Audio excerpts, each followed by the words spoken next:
누가복음 6장 27절에서 36절까지의 말씀을 봉독해 드리겠습니다.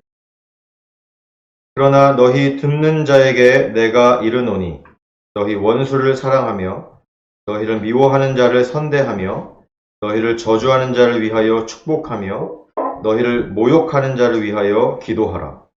너희 이 뺨을 치는 자에게 저 뺨도 돌려대며 내 겉옷을 빼앗는 자에게 속옷도 거절하지 말라.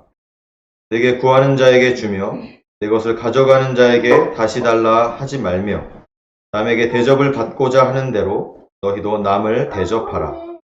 너희가 만일 너희를 사랑하는 자만을 사랑하면 칭찬받을 것이 무엇이냐? 죄인들도 사랑하는 자는 사랑하느니라. 너희가 만일 선대하는 자만을 선대하면 칭찬받을 것이 무엇이냐? 죄인들도 이렇게 하느니라. 너희가 받기를 바라고 사람들에게 꾸어주면 칭찬받을 것이 무엇이냐? 죄인들도 그만큼 받고자 하여 죄인에게 꾸어주느니라. 오직 너희는 원수를 사랑하고 선대하며 아무것도 바라지 말고 꾸어주라. 그리하면 너희 상이 클 것이요 또 지극히 높으신 이의 아들이 되리니 그는 은혜를 모르는 자와 악한 자에게도 인자하시니라. 너희 아버지의 자비로우심 같이 너희도 자비로운 자가 되라. 하나님의 말씀입니다. 아멘.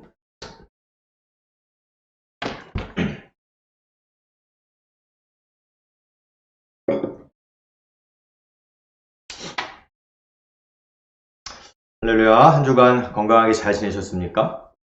오늘은 방금 읽어드린 누가복음 6장에 있는 말씀을 가지고 그리스도인의 사랑이라는 제목으로 하나님의 말씀을 묵상해 보기를 원합니다.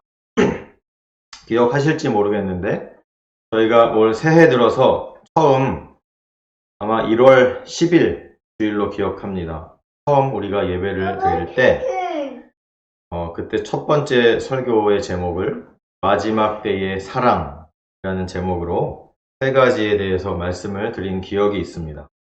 기억하십니까?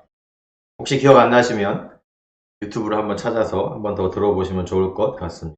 그때 무슨 말씀을 전해드렸냐 하면 첫 번째는 하나님의 사랑으로 사랑하자 그렇게 말씀드렸습니다. 두 번째는 이때가 마지막 때이기 때문에 더욱 더 사랑해야 된다 이렇게 말씀드렸습니다.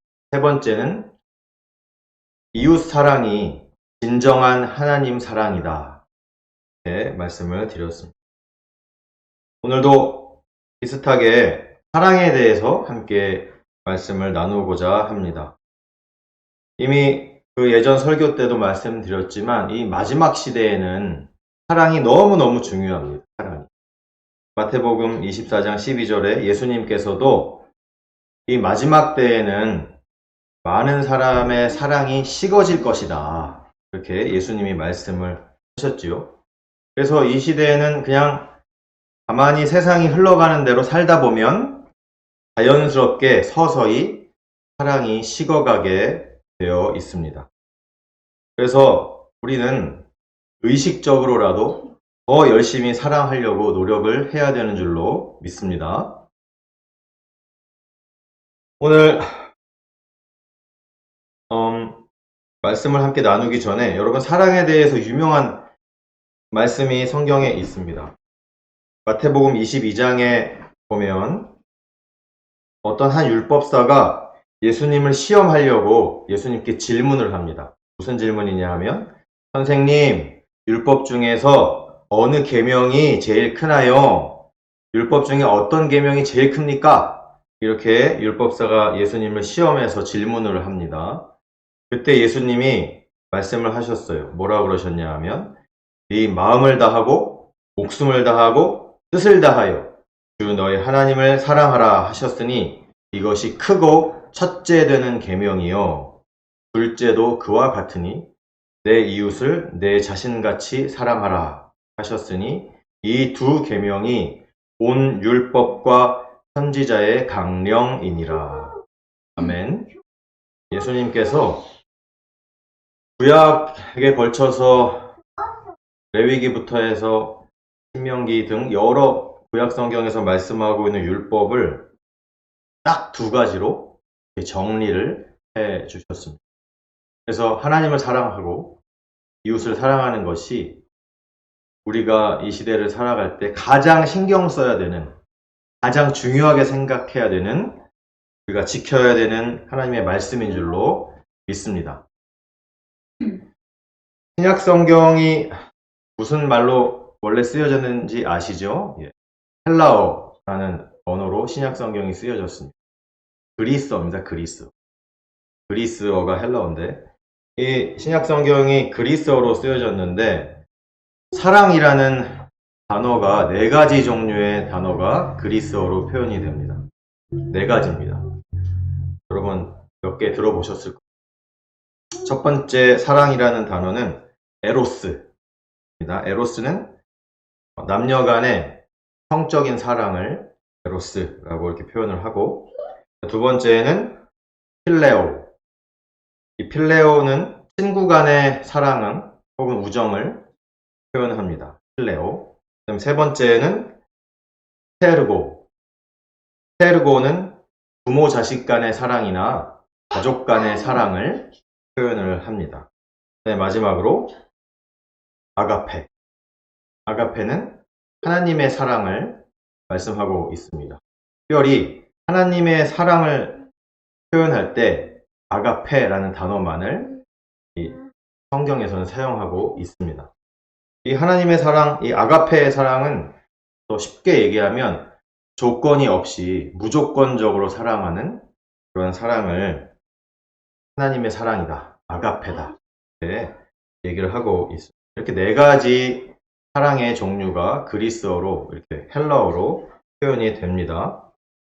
그래서 오늘 우리가 누가복음 6장을 읽었는데 27절부터 36절, 거기에 보면은 오늘 본문에 대해서도 사랑에 대해서 말씀을 하고 계세요. 아까 읽어서 아시겠지만 쉽게 얘기하면 원수 사랑에 대한 얘기입니다.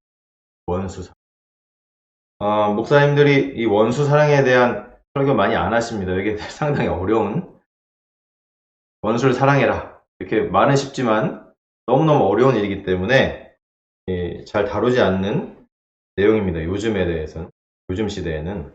근데 오늘 이 사랑, 이 성경에서 말씀하고 있는 이 사랑도 바로 이 하나님의 사랑인 아가페에 대해서 말씀을 하고 있는 것이에요.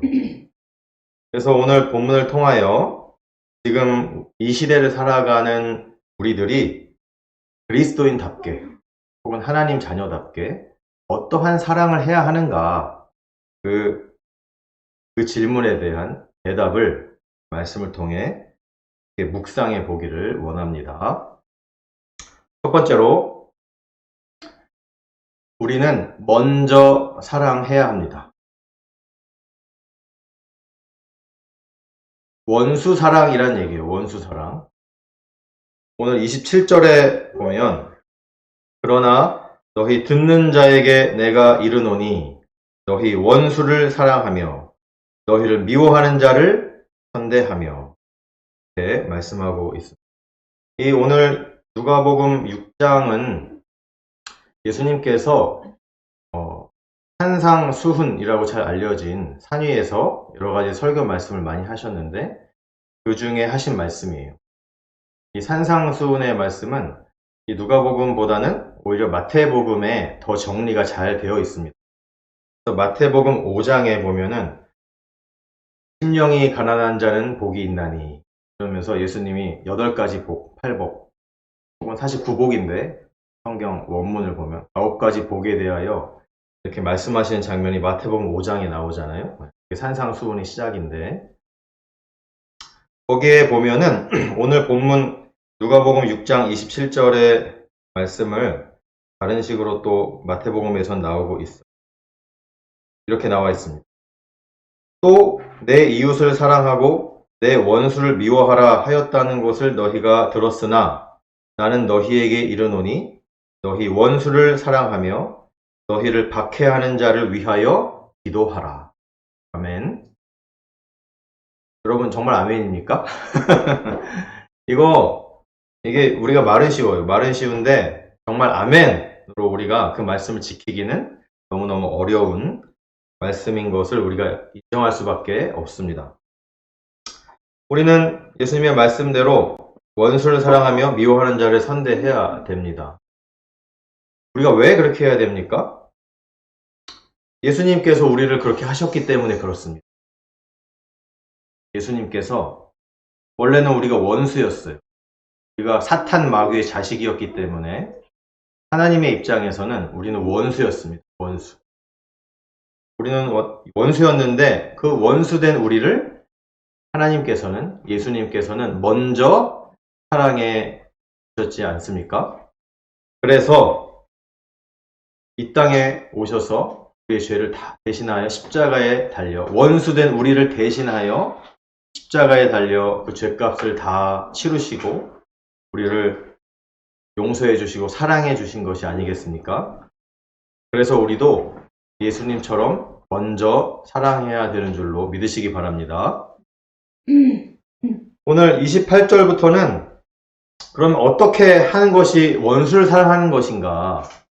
어떻게 하는 것이 먼저 사랑하는 것인가에 대한 구체적인 내용을 예를 들어서, 우리가 잘 이해가 안 가잖아요. 원수를 사랑해라! 이렇게 얘기하면 도대체 어떻게 하는 게 원수 사랑하는 거야? 이해가 잘 안 가기 때문에 예수님께서 친절하게 구체적인 예를 몇 가지 우리가 이해할 수 있게 들어주셨어요. 28절에 보면 너희를 저주하는 자를 위하여 축복하며 너희를 모욕하는 자를 위하여 기도하라. 이렇게 말씀하셨어요. 너희를 저주하는 자를 위해 축복을 하라. 이건 참 어려운 일이죠. 하지만 예수님께서 어떻게 하는 것이 이렇게 하는 것인가? 예수님께서 친히 보여주셨어요. 십자가 위에서. 예수님께서 십자가에 달려 돌아가실 때 예수님이 이런 말씀을 하셨어요. 누가복음 23장 34절에 이에 예수께서 이르시되 아버지 저들을 사하여 주옵소서. 자기들이 하는 것을 알지 못함이니이다. 예수님을 십자가에 못 박은 무리, 아무 죄가 없는 무죄한 예수님을 십자가에 못 박은 그 무리들을 향해서, 자기를 저주하고 침뱉는 사람들을 향해서 예수님께서는 오히려 그들을 축복하시고 그들을 위해서 기도해 주셨지 않습니까? 저들의 죄를 용서해 주시옵소서.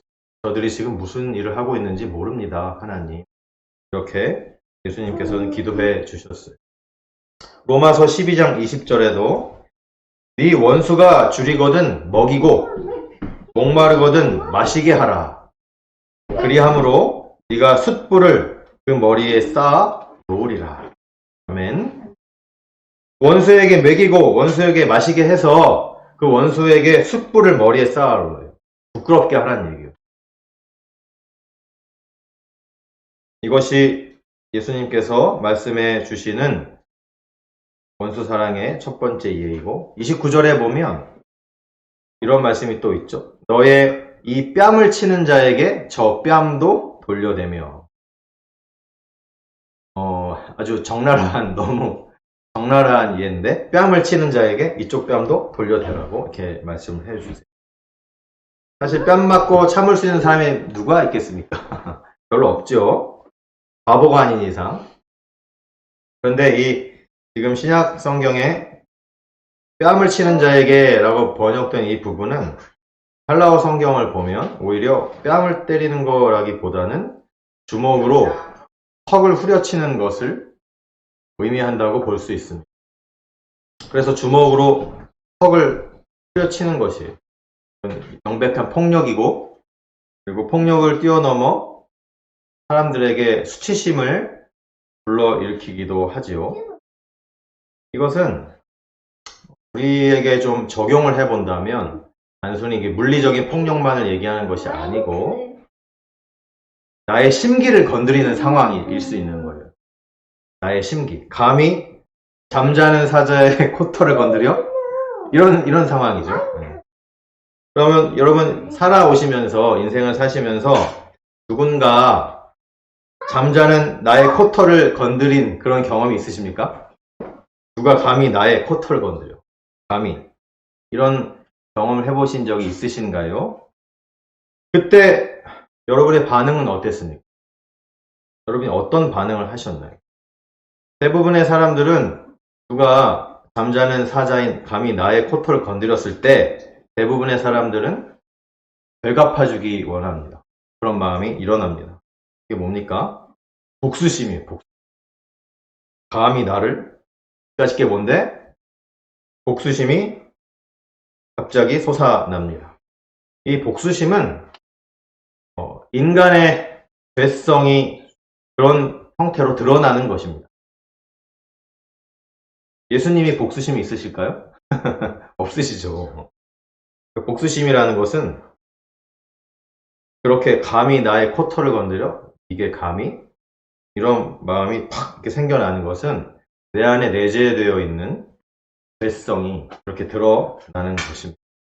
내가 그리스도임에도, 내가 그리스도인임에도, 예수님을 믿는 성도임에도 여전히 그런 복수심이 내 안에 사로잡아, 내 안에 숨어 있는 거죠. 그래서 그런 일이 생기면 갑자기 누가 나의 코털을 갑자기 건드리면 확 그것이 걸릴 듯이 일어나는 것입니다. 그것은 우리 안에 내재되어 있는, 여전히 내재되어 있는 죄성이죠. 여러분, 성경을 보면 이 복수심을 잘 다스린 예가 나와 있습니다. 예를 들면은 다윗 왕, 다윗이 그랬습니다. 다윗은 사무엘상에 보면은 사울 왕에게 쫓겨서 여기저기 막 도망 다녔습니다. 아주 오랫동안을. 그러다가 하루는 엔게디 광야에 있는 동굴에서 사울 왕을 죽일 수 있는 절호의 기회를 만나게 됩니다. 그런데 여러분 아시겠지만 사무엘상 24장에 보면 다윗은 사울 왕에게 너무 고통받았어요. 그동안에. 사울 왕에게 너무 힘든 시기를 아주 오랫동안 수년간 지내왔지만 사울 왕을 죽일 수 있는 절호의 기회고, 누가 봐도 사울은 다윗의 원수인데 다윗은 사울을 죽이지 않고 옷자락만 잘라냅니다. 그런 사건이 사무엘상 24장에 기록되어 있죠. 그런데 그 성경을 보면 다윗이 사울의 옷자락을 잘라낸 다윗이 마음이 찔렸다, 이런 얘기가 성경에 나와 있어요. 제가 읽어보겠습니다. 그리한 후에 사울의 옷자락 뱀으로 말미암아 다윗의 마음이 찔려 자기 사람들에게 이르되, 내가 손을 들어 여호와의 기름 부음을 받은 내 주를 치는 것은 여호와께서 금하시는 것이니 그는 여호와의 기름 부음을 받은 자가 됨이니라 하고, 다윗이 이 말로 자기 사람들을 금하여 사울을 해하지 못하게 하니라. 사울이 일어나 굴에서 나가 자기 길을 가니라. 그 이후에 사무엘상 24장 12절, 15절 여기 이런 데 보면 이런 말씀도 있어요. 다윗이 하는 얘기예요. 사울에게. 여호와께서는 나와 왕 사이를 판단하사 여호와께서 나를 위하여 왕에게 보복하시려니와 내 손으로는 왕을 해하지 않겠나이다. 그런즉 여호와께서 재판장이 되어 나와 왕 사이에 심판하사 나의 사정을 살펴 억울함을 풀어주시고 나를 왕의 손에서 건지시기를 원하나이다. 나중에 사울의 목숨을 빼앗지 않은 다윗이 사울 왕에게 이렇게 이야기합니다. 이것이 무엇입니까? 누가 봐도 다윗은 복수심으로 가득 찰 수 있는 상황인데, 오늘 다윗은 나의 복수심보다 너무 억울하잖아요. 지금 부당하게 지금 이런 상황이잖아요. 다윗이 무슨 죄를 졌습니까? 나의 억울함, 나의 복수심, 이런 것보다 더 중요하게 생각한 것이 있어요. 그것이 무엇입니까? 여호와의 기름 부음 받은 내 주를 치는 게 하나님께서 금한 것이다 라는 하나님의 말씀, 그것을 더 중요하게 생각했기 때문입니다.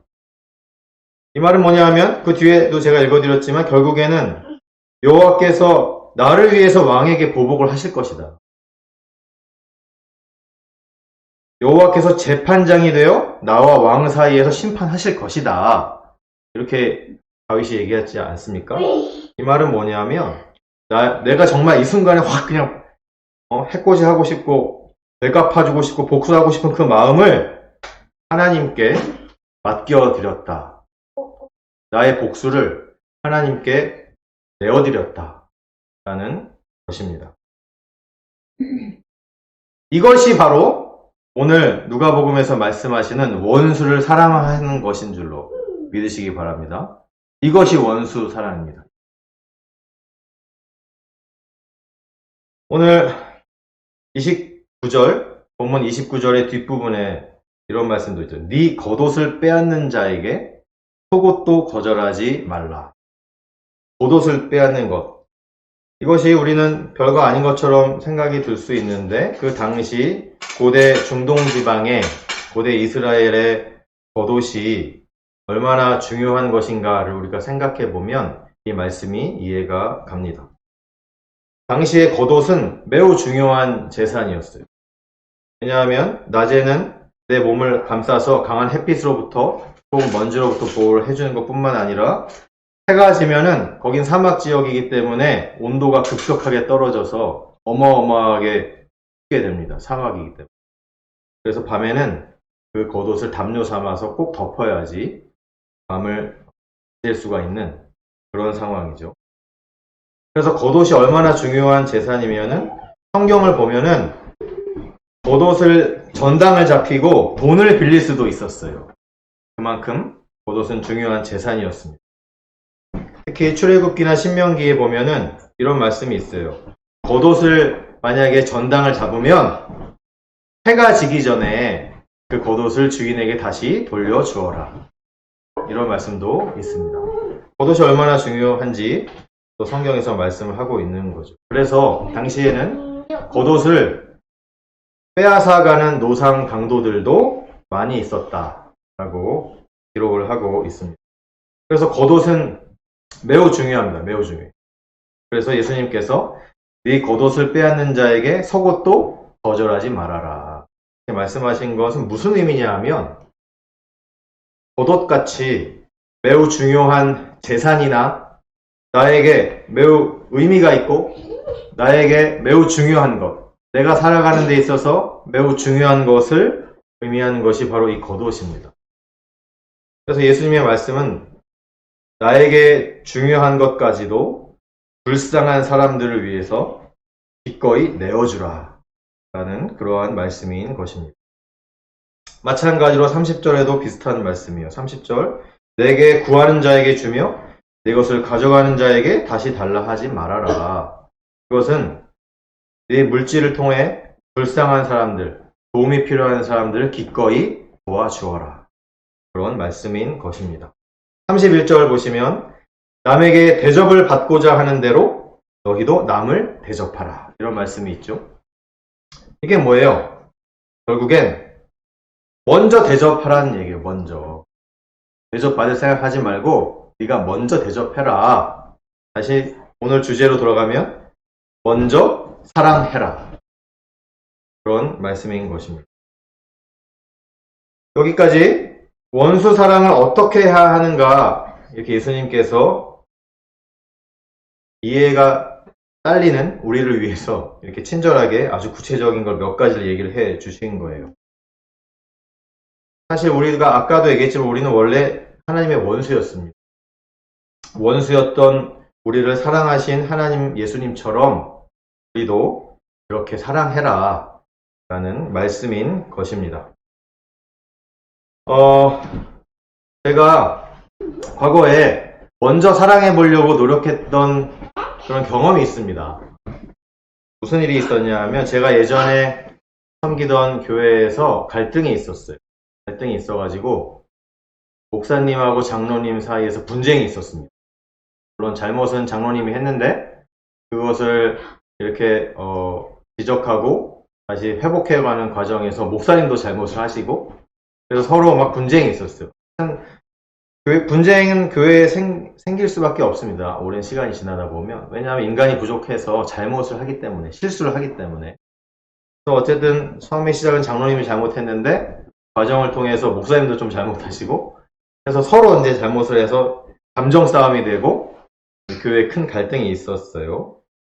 근데 어떠한 저랑 친하게 지내는 집사님이 계셨는데 그 집사님이 목사님 편을 들어서 나서서 그 장로님을 치리하는 위원장까지 돼가면서 열심히 일을 했던 저하고 아주 악역하게 지냈던 집사님이 한 분 계셨어요. 근데 저는 그 사건을 보면서 왜 교회 안에서 이런 일로 이렇게까지 분쟁을 해야 하는가 좀 가슴이 아팠고 안타까웠습니다. 도대체 예수님의 사랑은 어디 갔는가 그런 안타까움이 있었습니다. 그런데 저하고 친하게 지내는 그 집사님이 자신의 편을 적극적으로 들어주지 않는다라는 이유로 저와의 연락을 끊게 된 겁니다. 너무 안타까웠어요. 너무 안타까웠어요. 하지만 시간이 지난 후에 저는 다시 관계를 회복하기 위해서 먼저 연락을 해야겠다라는 이런 마음이 하나님이 주셨어요. 그래서 먼저 연락을 했습니다. 이메일로도 여러 번 연락을 하고 전화 통화도 시도를 하고 했었지요. 그런데 그 집사님은 끝끝내 마음을 열지를 않고 마음을 닫고 지금까지도 연락이 물론 지금도 원하면 다시 연락을 할 수 있지만 제가 마지막으로 연락을 했던 내용이 기다리겠다. 마음이 정리가 되면 언제든지 연락을 달라. 좋게 마지막 연락을 했던 기억이 있습니다. 왜냐하면 제가 왜 그렇게 했을까요? 예수님이 그렇게 하셨기 때문입니다. 예수님이 우리를 그렇게 먼저 사랑해 주셨어요. 그리스도인은 이렇게 해야 되는 것입니다. 그렇게 예수님처럼 먼저 사랑하라 라는 말씀이 바로 이 원수 사랑의 내용에 들어있는 것입니다. 왜냐하면 우리는 그렇게 할 수밖에 없어요. 왠 줄 아세요? 예수님의 사랑이 우리를 압도하기 때문이에요. 그 어마어마한 사랑이 우리에게 차고 흘러 넘치기 때문에 우리는 그 사랑이 빚진 자이기 때문에 우리도 예수님이 하신 것처럼 우리도 그렇게 사랑할 수 있는 것입니다. 나의 힘과 노력으로 사랑하는 것이 아니기 때문이에요. 나를 먼저 그렇게 사랑하신 예수님이 내 안에 계시고 사랑으로 사랑하는 거기 때문에 우리도 예수님처럼 그렇게 사랑하게 되는 줄로 믿으시기 바랍니다. 그것이 바로 진정한 승리인 줄로 믿으시기 바랍니다. 먼저 사랑하는 것이 진정한 승리인 것입니다. 두 번째로 조건 없이 사랑해야 합니다. 그래서 아까 제가 서론에서 말씀드린 아가페 사랑입니다. 아가페. 조건 없이 사랑하는 것. 32절 보세요. 32절. 너희가 만일 너희를 사랑하는 자만을 사랑하면 칭찬받을 것이 무엇이냐. 죄인들도 사랑하는 자는 사랑한다.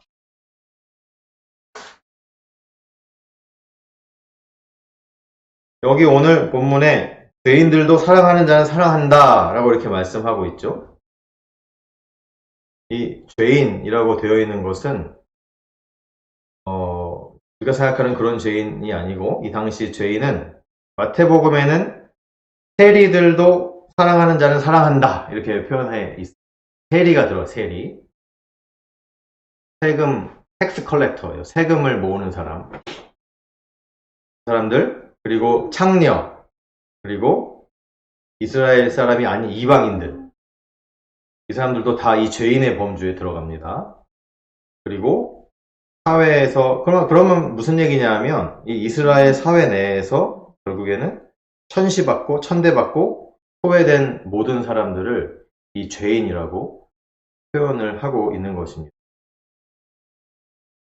예수님이 뭐라 하셨어요? 죄인들도 사랑하는 자는 사랑한다. 이렇게 말씀하셨어요.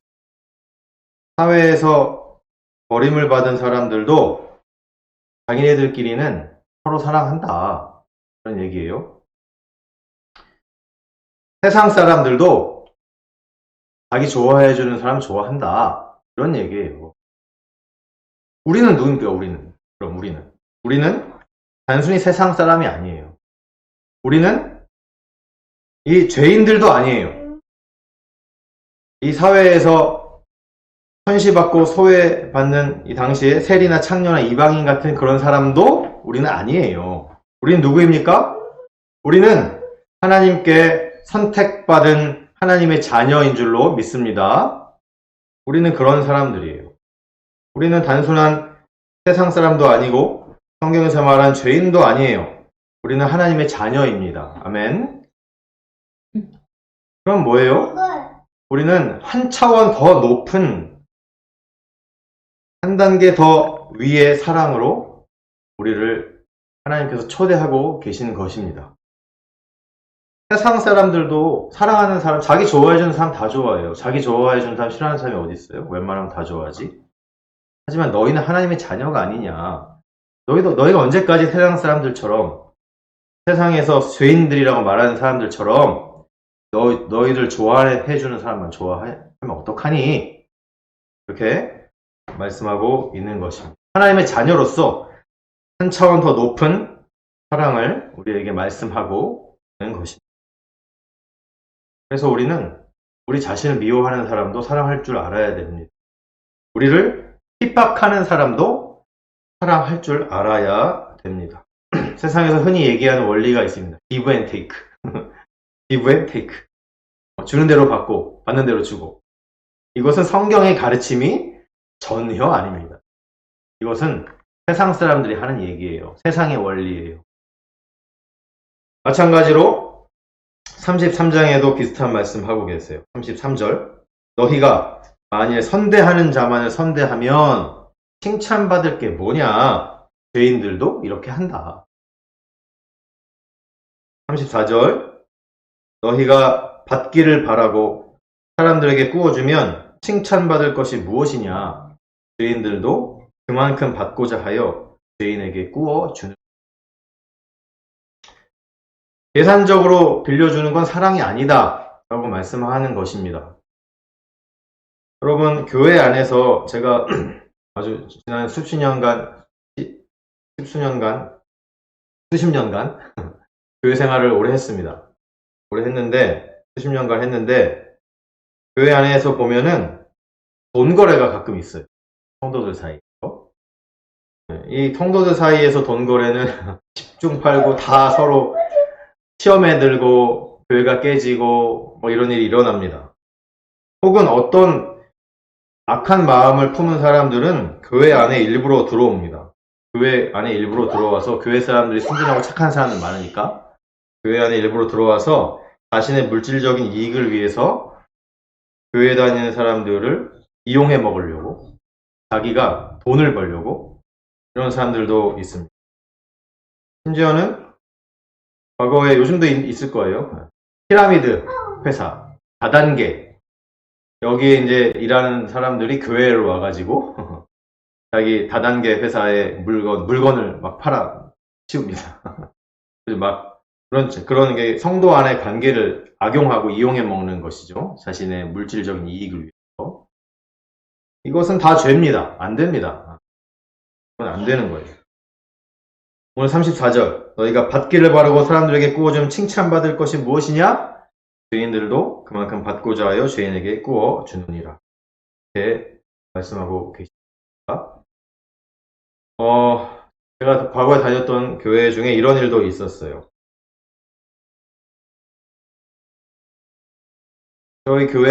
과거에 저희 교회 안에 남편은 음식점 사업을 해서 돈을 많이 벌고 있는 가정이 있었어요. 하여튼 그 부부가 저희 교회를 다니고 있었어요. 되게 신실하고 신앙생활 열심히 하는 부부였어요, 나름. 그런데 어떤 한 가정이 이사를 왔습니다. 한 가정이 이사를 와가지고 그 가정하고 친해지게 됐어요. 그래서 점점 많이 친해져서, 애들 나이도 비슷하고 그래서 친해져서 결국에는 어떻게 됐냐면 그 새로 이사 온 집에서 나중엔 돈을 빌려달라고 그랬어요. 얼마를 빌렸냐 하면 2만 불을 빌렸습니다. 2만 불. 적지 않은 돈이죠. 2만 불을 빌렸어. 근데 이 집이 돈이 없다고 하면서 나름 꽤 큰 하우스 렌트를 해서 살고 좋은 거 먹고 아침마다 가끔 브런치 같은 거를 무하게 즐기면서 이렇게 나름 그렇게 어렵지 않은 넉넉한 삶을 막 살고 있는 거죠. 옆에서 보면서 좀 거시기하다 이런 생각도 들었었는데 결국에 어떻게 됐냐면 이 집이 그 돈을 갚지 않고 도망갔다는 것입니다. 이런 일이 교회 안에 있었어요. 실제 있었던 일입니다. 좀 안타깝습니다. 교회 안에 잠깐 이렇게 교회 안에 들어와서 그런 선량한 성도들을 그 인간의 성도들 사이의 공동체 관계를 이용을 해먹어서 이렇게 돈을 거액을 빌려서 도망가는 이런 일들도 좀 안타깝게 비일비재하게 한인교회 안에는 있어 왔습니다. 다른 교회에도 있어요. 이런 일은. 안타까운 일입니다. 이것은 사랑이 아니다 라고 말씀하는 것이죠. 이런 일은 없어야 됩니다. 교회 안에서. 돈을 만약에 빌려준다면 안 받아도 될 수 있을 정도의 액수는 빌려주는 겁니다.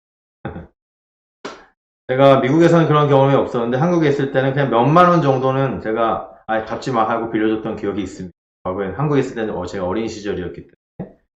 어쨌든 교회 안에서 성도들 사이의 돈 거래는 없어야 된다라는 것입니다. 그것은 교회를 깨트리는 것입니다. 왜냐하면 우리가 부족한 인간이기 때문에 그래요. 거기에 사탄이 틈을 탑니다. 교회를 깨트려 놓습니다. 오늘 35절, 본문 35절 앞부분에 그래서 오직 결론입니다. 너희는 원수를 사랑하고 선대하며 아무것도 바라지 말고 부어주라. 이렇게 말씀하고 있습니다.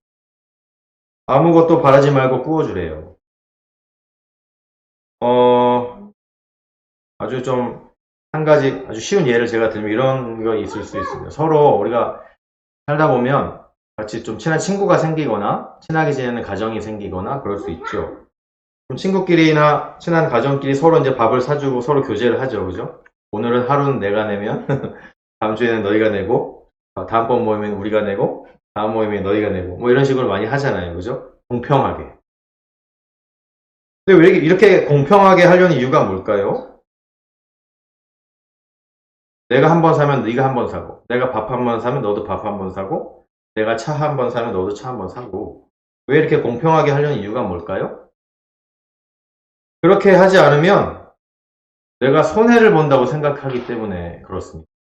이것은 1차적인 이유고 좀 마음이 좋아서 더 많이 사주고 싶은 사람이 있을 수 있어요. 그럼에도 그렇게 안 하는 이유는 상대편이 공평하게 안 하면 불편하게 생각할까봐 이렇게 생각하기도 하죠. 여러분 오늘 성경에서 뭐라 말씀하시냐면 아무것도 바라지 말고 꾸어주래요.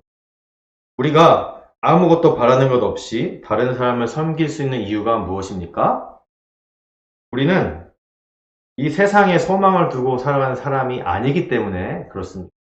우리가 아무 대가를 바라지 않고 사주고 먹여주고 입혀줄 수 있는 이유는 우리는 이 세상에 속한 사람이 아니고 천국 시민권을 가지고 천국의 소망을 두고 살아가는 사람이기 때문인 것입니다.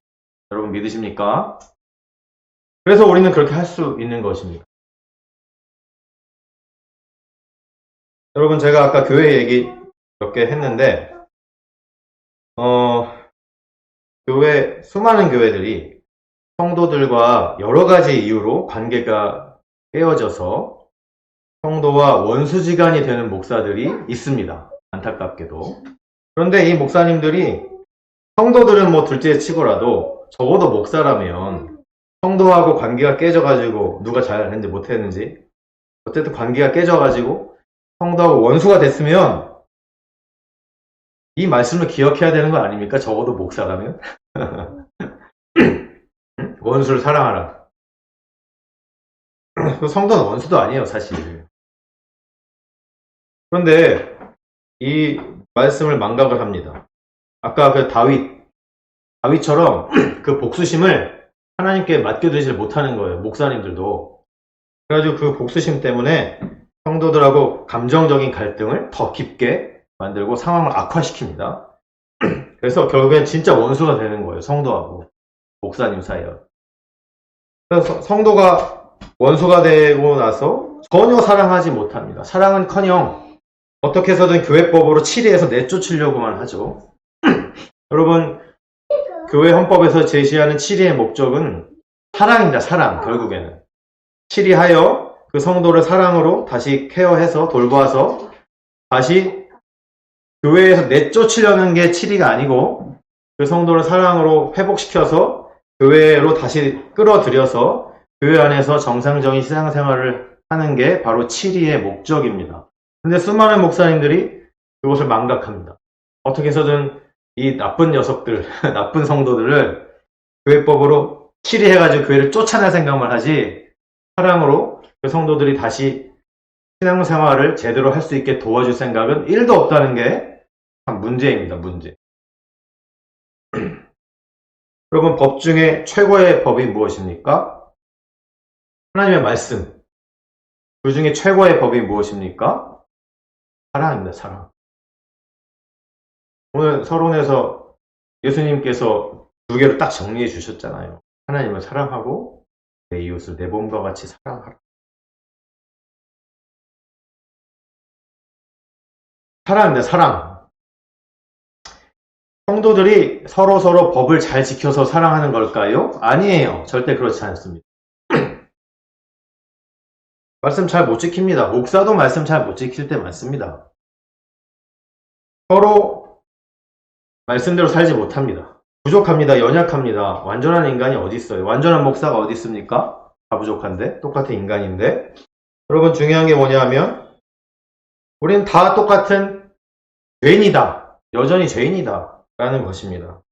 그래서 더욱더욱 더 서로 격려하며 서로 사랑해야 하는 줄로 믿으시기 바랍니다. 여러분, 하나님 보시기에 어떨까 생각해 보세요. 목사라면 너는 목사니까 좀 더 수준이 높겠구나. 너는 이제 교회 온 지 얼마 된 수준이 낮구나. 너는 권사니까 이 정도 레벨이 되겠구나. 이렇게 생각하실까요? 아닙니다. 그것은 우리 인간의 착각이에요. 하나님은 그렇게 생각하지 않습니다. 하나님 보시기에는 우린 다 똑같은 인간이고 누가 조금 더 나을 것 없는 죄인들입니다. 도토리 키재기란 말이에요. 도토리 키재기. 더 나은 사람이 아무도 없어요. 그렇기 때문에 우리는 더 서로 격려하며 조건 없이 사랑해야 되는 줄로 믿으시기 바랍니다. 셋째로, 우리가 이런 사랑을 해야 됩니다. 이런 사랑을 하면 하나님으로부터 상을 받는다. 아멘. 오늘 본문 35절 중간에 보면 그리하면 너희 상이 클 것이요. 아멘. 상 준다 하면 좋아합니다. 상 주는 거 싫어하는 사람 없습니다. 상 준다 그러면 아멘! 이렇게 합니다. 저도 아멘입니다. 저도 아멘. 상 준다는데. 여러분, 이 상이라고 표현된 이 헬라어 단어는 우리가 흔히 얘기하는 뭐 대회에 나가서 상을 받는 그런 상이 아니에요. 이 헬라어적인 의미는 보상이에요. 보상. 너희들이 이렇게 사랑을 잘했기 때문에 하나님이 보상을 해주신다. 이런 의미예요. 보상이 뭡니까? 뭔가 잘해가지고 그거에 대한 대가로 받는 거 아니겠어요? 하나님이 그냥 냅두지 않는다는 얘기예요. 이 너희 상이 크다 라는 표현이 성경이 딱 3번밖에 안 나옵니다. 3번. 그나마 2개는 같은 구절이에요. 3번 나오는데 제가 읽어볼게요. 같은 누가복음 6장 앞부분에 나와요. 산상수훈 말씀에서 6장 22, 23 인자로 말미암아 사람들이 너희를 미워하며 멀리하고 욕하고 너희 이름을 악하다 하여 버릴 때에는 너희에게 복이 있도다. 그날에 기뻐하고 뛰놀라. 하늘에서 너희 상이 큼이라. 똑같은 구절이 마태복음에도 있다 했죠. 산상수훈 말씀 5장 마태복음 5장 11절 12절에도 나로 말미암아 너희를 욕하고 박해하고 거짓으로 너희를 거슬러 모든 악한 말을 할 때에는 너희에게 복이 있나니 기뻐하고 즐거워하라. 하늘에서 너희의 상이 큼이라. 아멘. 이 두 말씀은 사실 같은 말씀이에요. 같은 말씀. 박해를 받으면 예수님의 이름 때문에 복음 때문에 너희가 박해를 받으면 상이 크다. 이렇게 말씀하고 있습니다. 그리고 두 번째 나오는 상이 크다라는 표현은 바로 오늘 본문에 나옵니다. 오늘 본문에. 너희가 원수를 사랑할 때, 조건 없이 사랑할 때 상이 크다. 아멘. 딱 두 번밖에 없다니까요. 예수님 때문에 박해를 받으면 상이 크다 하셨습니다. 원수를 사랑하고 조건 없이 사랑할 때 상이 크다 라고 말씀하셨습니다. 예수님께서 바리새인 집에 초대를 받은 적이 있습니다. 그래서 예수님이 바리새인 지도자의 집에 초대를 받으셔서 식사하는 중에 하신 말씀이 있어요. 뭐라 그러셨냐 하면 누가복음 14장 12절, 13절, 14절입니다. 네가 점심이나 저녁이나 베풀거든 벗이나 형제나 친척이나 부한 이웃을 청하지 말아라. 두렵건대 그 사람들이 너를 도로 청하여 내게 갚음이 될까 하노라. 잔치를 베풀거든 차라리 가난한 자들과 몸이 불편한 자들과 저는 자들과 맹인들을 청해라. 그리하면 그들이 갚을 것이 없으므로 내게 복이 되리니 이는 의인들의 부활 시에 네가 갚음을 받겠음이라. 아멘. 누가 갚아주십니까? 하나님이 갚아주신다는 말씀이에요. 대가를 바라지 않고 베풀어라. 다시 되돌려받을 거 생각하지 말아라. 조금 베풀어라. 그러면 하나님께서 갚아주실 것이다. 오늘 본문에는 하나님께서 크게 보상해 주실 것이다. 아멘. 그렇게 말씀하고 있습니다. 특히 성경은 가난한 자를 도와주는 것, 가난한 자에게 베푸는 것을 되게 중요하게 말씀하시는데 잠언 19장 17절에도 이렇게 말씀하세요. 가난한 자를 불쌍히 여기는 것은 여호와께 꾸어드리는 것이니 그의 선행을 그에게 갚아 주시리라. 아멘. 하나님께서는 가난한 자를 돌보시는 걸 기뻐하십니다. 그리고 갚아주신다고 말씀하셨습니다. 오늘 본문 35절 뒷부분에 또 이렇게 말씀하세요. 그렇게 사랑하는 사람은 또 지극히 높으신 이의 아들이 되리니 그는 은혜를 모르는 자와 악한 자에게도 인자하시니라. 아멘. 여기 지극히 높으신 이가 누굽니까? 하나님이죠. 하나님. 마태복음 5장 45절에 똑같은 얘기인데 이렇게 말씀하고 계세요. 이같이 한즉 하늘에 계신 너희 아버지의 아들이 되리니. 하나님입니다. 하나님. 즉 하나님의 진정한 자녀가 된다는 말씀인 것입니다. 이러한 원수 사랑, 이렇게 조건이 없는 사랑은 하나님의 자녀들이 마땅히 가져야 할 성품이다 라고 말씀하고 있는 것입니다. 하나님의 자녀가 가져야 될 성품이 바로 이러한 것이라는 거, 이런 거. 단순히 너희가 예수님 믿는 하나님의 자녀인데 세상 사람들처럼 똑같이 자기 좋아해주고 자기 사랑하는 만 사랑하고 자기 칭찬하는 사람만 칭찬하고 자기 선대하는 사람만 선대하면 그게 하나님의 자녀냐? 이렇게 말씀하고 있는 것입니다. 하나님의 자녀가 가져야 될 성품으로서 원수 사랑을 이렇게 말씀하시면서 오늘 본문 마지막에 뭐라고 말씀하시냐면 결론이에요. 결론. 36절.